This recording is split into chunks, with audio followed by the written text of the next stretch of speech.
Be ready. 5 seconds. Start. I am happy that the government has emphasized its commitment to non alignment, but in the process of their commitment to non alignment, they have tried to use the phrase genuine non alignment. I shall not quarrel with my friend about words. But what is non alignment? Non alignment is not a mantra. Non alignment is the basic fundamental right of every sovereign country. When we are not committed and there is no prior commitment to any power block, we take our decision on what our policy should be on its merits on any given issue. And if this cannot be genuine, it cannot be non alignment. So, to use the word genuine, non alignment in a sense is a contradiction in term. In any case, I hope what he means by genuine and what we meant by genuine are the same, and there is no concrete difference in the word. Today, foreign relations do not cover only consular or diplomatic relations. They cover trade, economic development, technological cooperation, and many other things. Foreign relations also fall into different spheres and categories. It is needless for me to point out the importance of our relations with the Soviet Union in many of these fields. Soviet Union has always stood by us in every hour of our crisis and in every problem that we have had to face. This can be said of few other countries, and we recognize the invaluable assistance. I shall not dilate on this. I'm sure my friend understands what I'm trying to convey. At the same time, I need not emphasize the necessity for our working out economic and developmental relations with the United States, Japan, West Germany, and other Western countries. They have the technology and they have the financial resources to play a leading role in giving assistance to all developing countries. But we have to recognize the complementary nature of any assistance that we can get either from the Soviet Union or from the Western countries. This complementary nature of assistance is very clear and does not require any elaboration.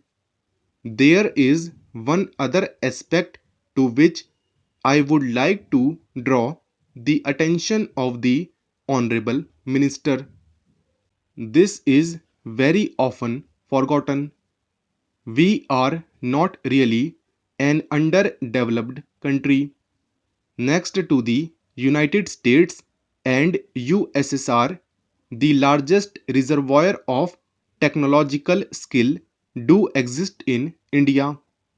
It is unfortunate that we have not been able to utilize fully the technological manpower and trained skills that we have in this country in plenty.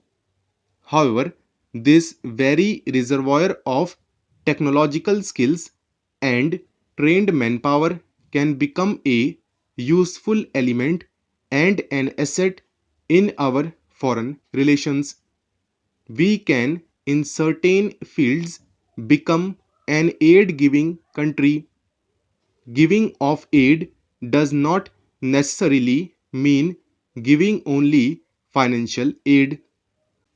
We can very well compete with the so called developed countries in certain fields through the export of our technology and skills, such as in sugar, in cement, in textiles, and in many other fields. In fact, we can probably be more helpful to the less developed countries than the highly developed and complex technologies of the West. This is a field which needs to be carefully explored in our foreign relations. In the context of our extremely friendly relations which the Honorable Minister mentioned with countries like Iran and the Arab states, our technical services can be offered to mutual advantage, and this could become an extremely useful cementing factors in our relations. This would apply with equal emphasis to the countries of Africa and Southeast Asia. While on this subject, I would like to give one interesting instance.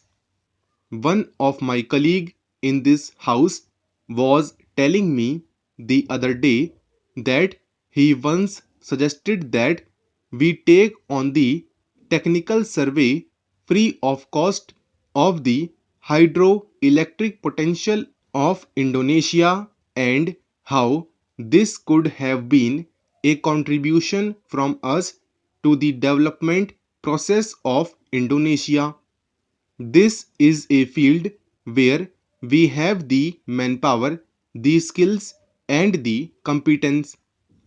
I do not know what became of this suggestion. Probably this is buried in bureaucratic files neatly tied up with red tape. I am not disclosing any secret if I were to recall one of my own experiences in the context. Some years ago, I made a submission to the Ministry of External Affairs that we should consider assisting Zambia on the building of the railways. We did not take sufficient interest in this project. Finally, China took the work on hand and has now completed the job. Surely, if China could have done it, we would have also done it.